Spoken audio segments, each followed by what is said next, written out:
Greetings viewer, today you join me aboard what has to be one of 2021's most important new electric cars.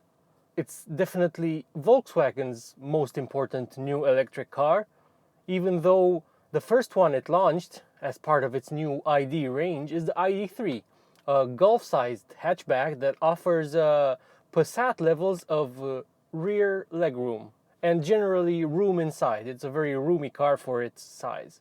And the ID.4 pulls off the same trick, only in a slightly higher off the ground formula. My tester today is the first edition, which was the first version of ID.4 that you could buy. But unlike other first edition models from other manufacturers, this one isn't as well spec'd as you might expect. Now let's hit the road and I'll tell you more about it. What I like about this vehicle is that it makes the start button redundant. It's somewhere on the steering column here, on the right side.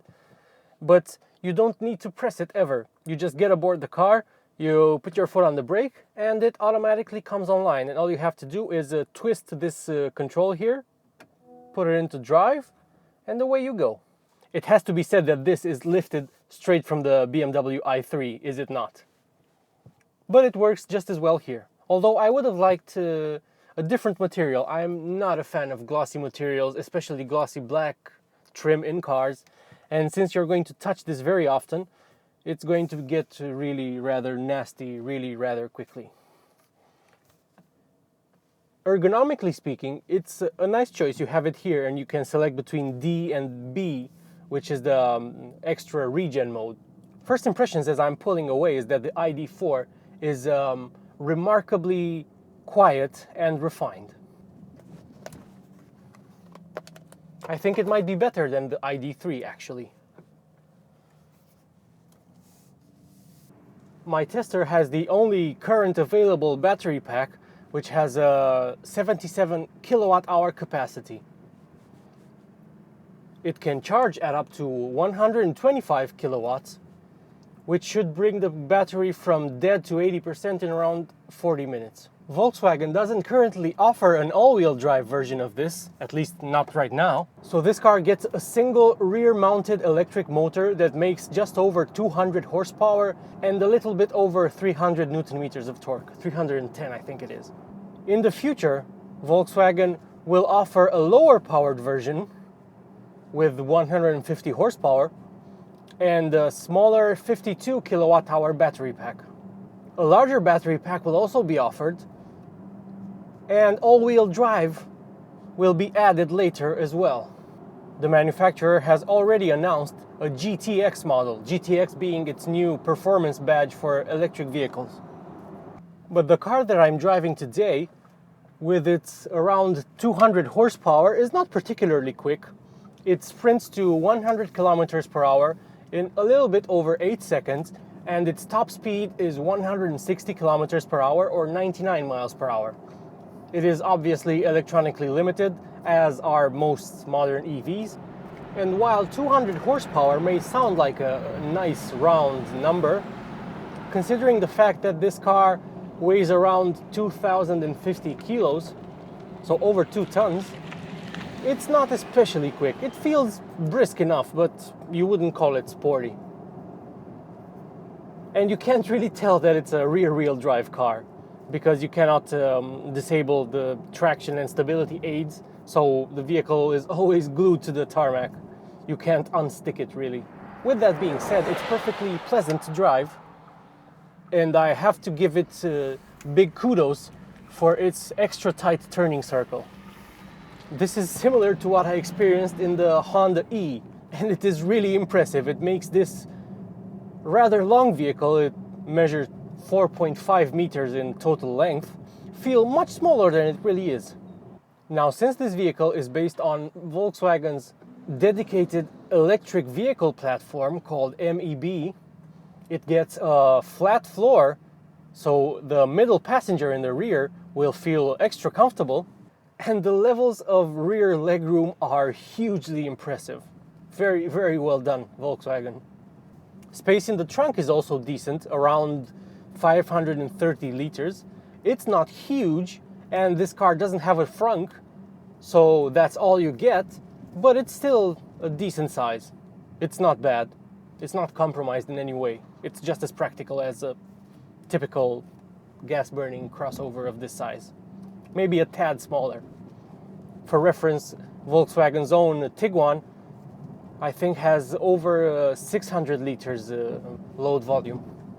The cabin, it has to be said, is a very nice place to sit, especially in the front where the materials are nice. The first edition model gets these three-tone seats.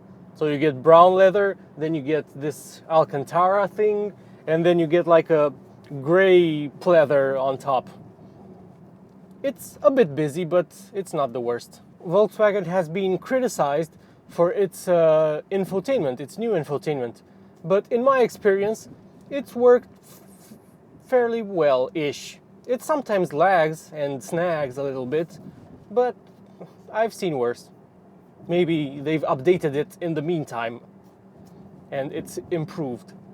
And aside from the center screen, below which you have some sliders for the volume and the temperature controls, you also get a very small screen that looks like it's lifted from a smartphone or something as the driver's display, which only shows you it shows you your range, roughly how much battery you have, speed, obviously, speed limit, and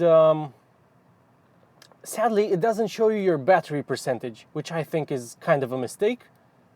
You can find it if you browse through the menus here, but I think it would have been a smarter choice to just have it displayed here. It would have been easier.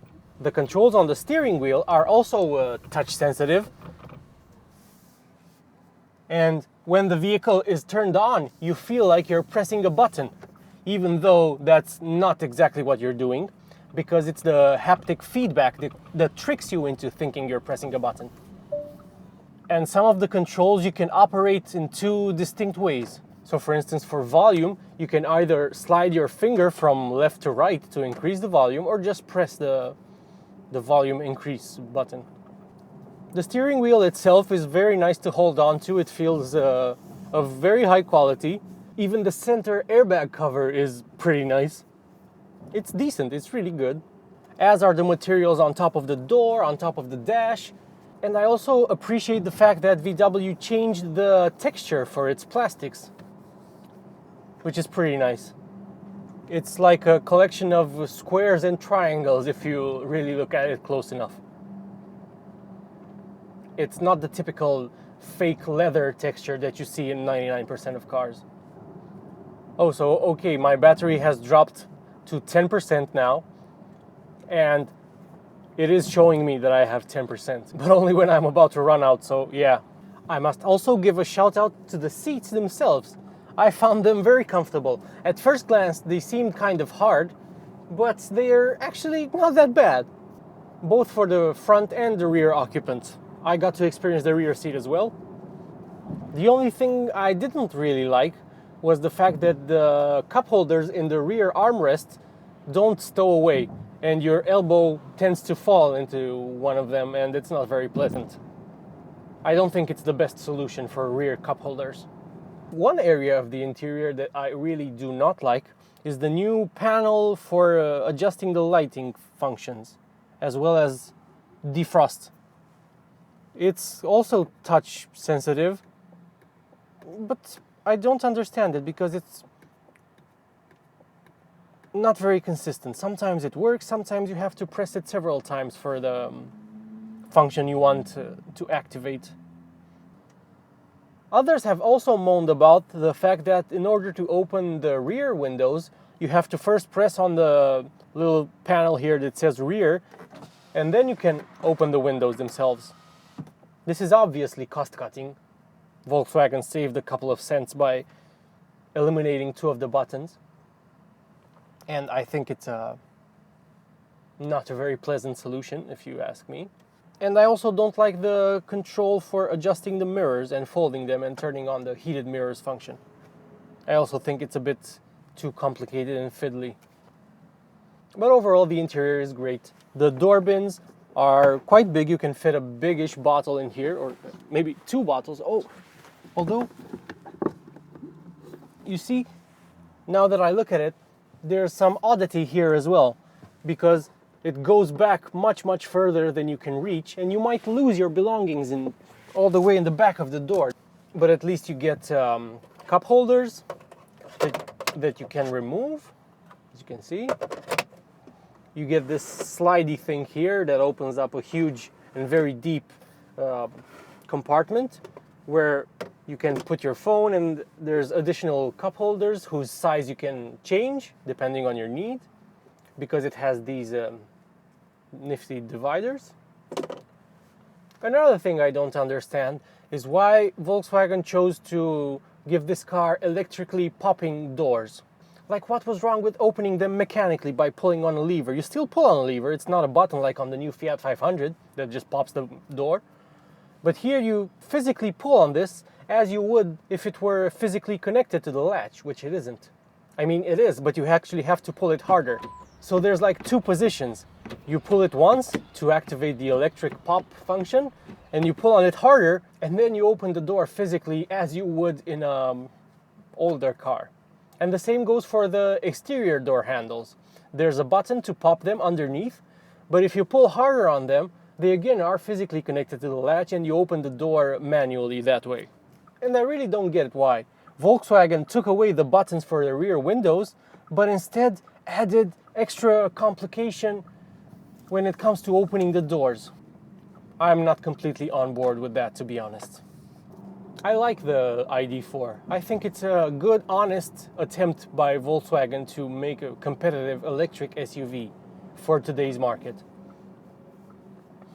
But it doesn't look very exciting on the outside, although it's a nicely designed thing. I don't have time to talk about the exterior design, whether or not it's successful or not. I think it's decent looking.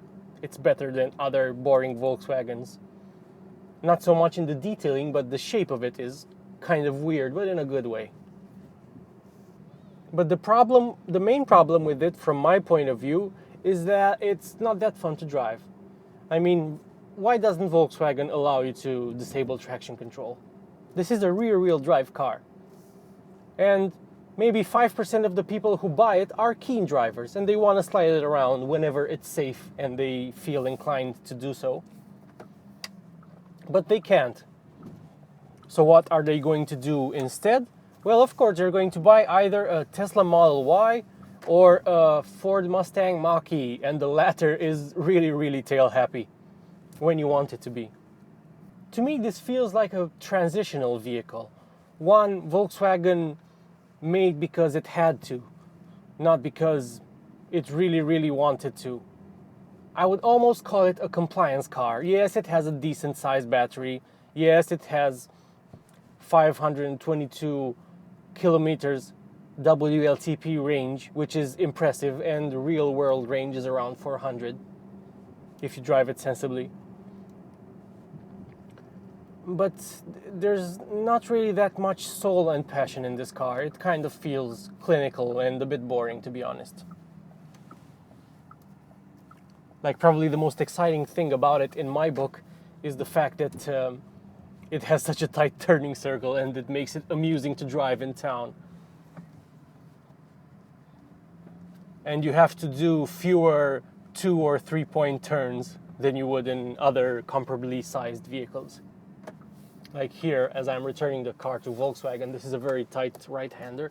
Very easily negotiated, no problems whatsoever. The ID.4 is a nice electric crossover. It hasn't won me over, but it's definitely not bad. I'm really curious what Volkswagen will unveil with its Trinity project, which is a new platform that will replace MEB in the future. And it promises better range, more features, more performance, hopefully more fun too. I don't think this will really challenge the Tesla Model Y once it goes on sale in Europe. And Americans already love their Teslas, and China has its own electric car brands that are comparable these days. So I don't think the ID.4 will make quite as big a mark as VW expects it to.